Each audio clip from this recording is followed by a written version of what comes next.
Hey everyone, Jason Flegel here, and I'm going to walk through the 9 ways to use brand strategy in your marketing so that it ultimately grows your business. Let's go ahead and jump into what this exactly means. Brand strategy is one thing that a lot of companies talk about, but in my opinion, I don't think a lot of people really understand or the definition has been clearly defined. So brand strategy, we break it up at Catalyst Brand Group into three main parts. Brand story is about who you are and involves your mission, vision, values. It's that ethos of your brand that separates you from everyone else. Your brand position is what you do and how you do it. So it's a lot of the feeling that you invoke and the value you deliver through your product, service, the information that you're delivering. Brand journey is about how you deliver those solutions to keep your customers coming back. It's all about creating a value ladder in the right way that gets them to take action, that communicates that value. And ultimately, through that value ladder process, you weed out the people who you don't want to work with, and you identify the people who you do want to work with. They become your raving fans, ultimately, at the end of the day.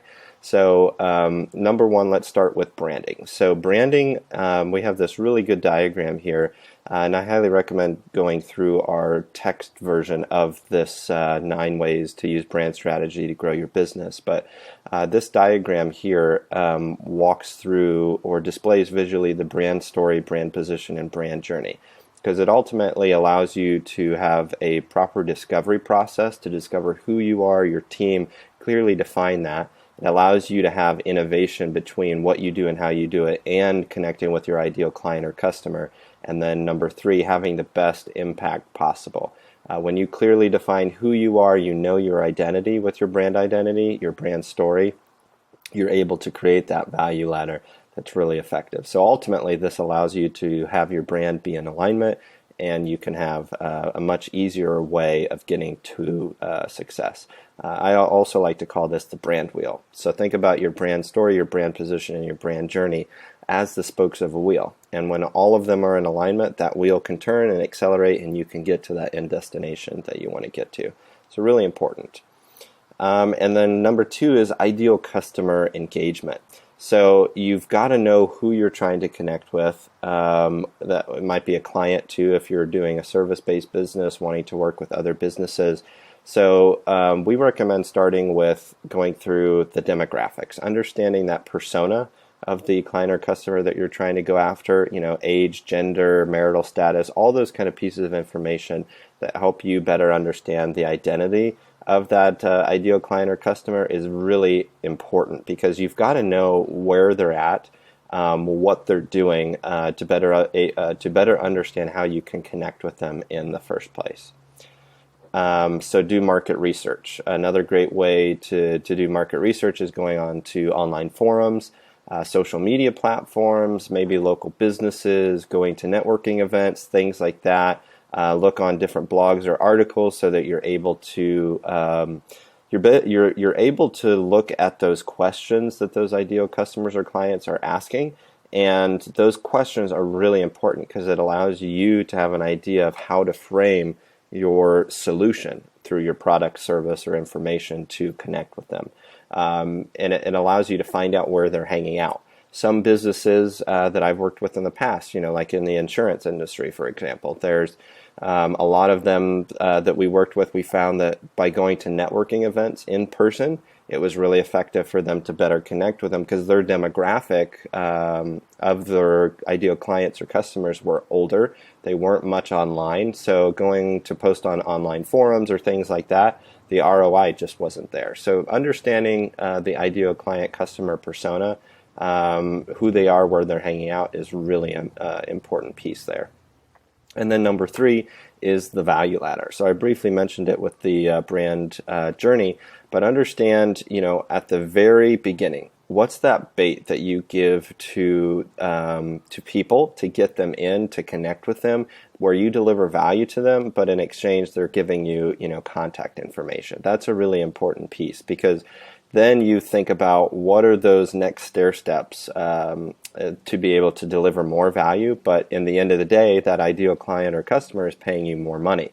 And then you have this premium level. So for example, like Kevin Harrington or John Maxwell, who we've worked with in the past, their highest premium level was like a mastermind group or a coaching program that was $50,000, $25,000, depending on who it is. And then, their initial bait was like cheat sheets, checklists on how to grow, your team, how to do the perfect pitch, how do you become the best leader possible. And then they filled in the middle parts with whatever it is. Get a free book, just pay shipping and handling. You get access to an online course that we have at a discounted rate. So there's a lot of different ways that you can apply this to your business for that brand strategy. So for example, for a service-based business, think of like a chiropractor. You get a free first visit or something like that. And then because you came in, you get like a discounted rate to come back for your second visit. And then ultimately there's like this payment plan for an entire year of chiropractic. So there's a lot that can be done thinking about your business from a value ladder perspective.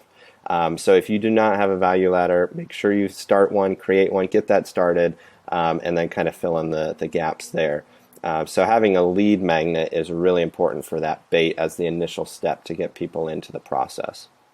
And then number 4 is your website and your digital platform. So I like to call this your hub, the hub of the business.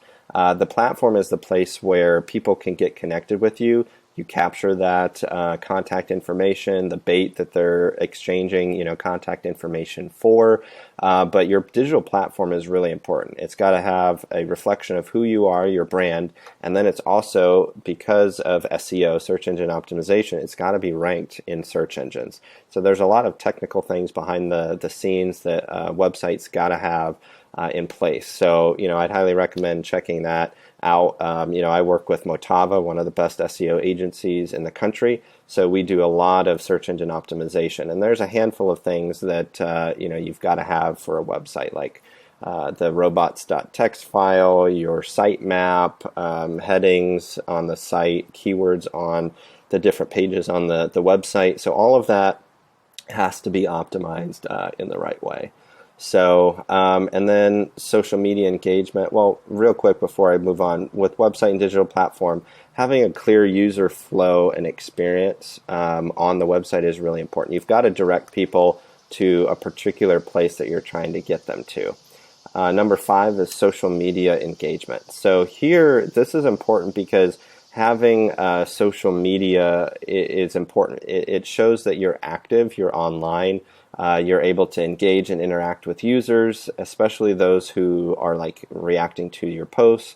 They're commenting, they're liking. A lot of social media algorithms for the different platforms are based around engagement. So the more people who like, who comment, who say things, and then you interact with them, they're actually going to show more in the feeds or to other users to see them. So, and getting in front of more people is really important from an organic reach, non-paid advertising kind of perspective.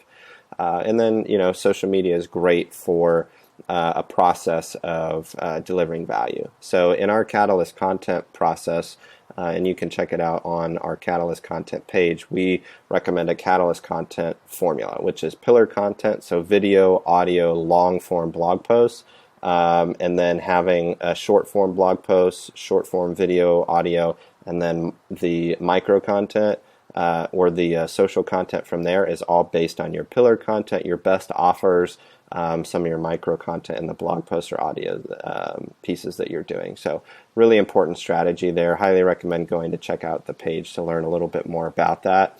Number 6 is reputation and reviews. So online reviews is really, really important. So according to Pew Research Center, 91% of people trust what they see and read and search engine results. Most people, when they are looking at a business about potentially wanting to work with them, what do? They go to Google, they type in the name, and they look at any kind of reviews, anything that they can find online about that business. So any negative reviews are really, really big. You've got to get those fixed, and you've got to have good reviews. Having a reputation management system, getting reviews and promoting those reviews is highly recommended for businesses to engage in.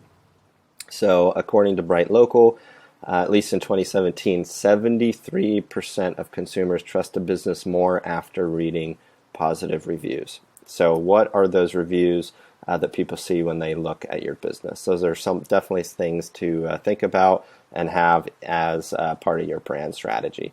7, data collection and analysis. So collecting data, looking at your analytics is really important. What gets measured gets managed, and in order to manage things effectively, you've got to be tracking progress. You've got to see if you're making progress on the different initiatives that you have with promoting products, your services that you've got. So setting up Google Analytics, Google Search Console for your website and keyword searches, things like that is really important. Using some other tools for your SEO to see how your content is ranking is also really important. So if you're not already doing that, or if you are, but it's not optimized, definitely recommend checking that out more. Number 8 is your visual identity and branded material. So this is the graphic design element of your brand. The visual identity of your brand is related to brand and branding, but branding is not graphic design. So your visual identity needs to be a reflection of what that brand identity is. So think of your business as, the guide that is working with a particular hero. And just like any hero's journey, there's pitfalls, there's things that they go through. So as the guide, how do you help them do that? And then what is a visual identity that reflects that? So that's usually where I start when I work with clients to come up with logos, do any kind of graphic elements. What's that feeling or that emotion that you want your brand to invoke? When people see your logo, they see any kind of branded elements that your company is putting out there, like vehicle decals, yard signs, sales sheets, anything like that. What is that feeling? Like I work with a large insurance loss claim firm, and they're very professional. They're not very flashy or showy. Law firms are a lot of the same way, but working with a new startup technology company, they're very light, and they have a very bright color palette. They have a very quirky animation kind of feel to their logos and their branded materials. So defining that is also really important. And then number 9 is your online advertising. And this is number 9 because the other steps really come before that. If you start jumping into doing online advertising before you're ready to do online advertising, before you've found some organic ways to really get people to convert, you're going to be wasting your money. So a lot of companies try to jump into doing like pay-per-click or Facebook or Instagram advertising without fully understanding their organic content on what works and what doesn't work. So in terms of a paid advertising strategy, I always recommend companies start with organic content, find out what converts, what's valuable to the ideal client or customer, and then when you know that, then start doing some paid advertising, because you can usually start with about a $500 to $2,000 a month advertising budget, and then scale it up from there when you make a few different tweaks to really dial in that process of what converts and what doesn't.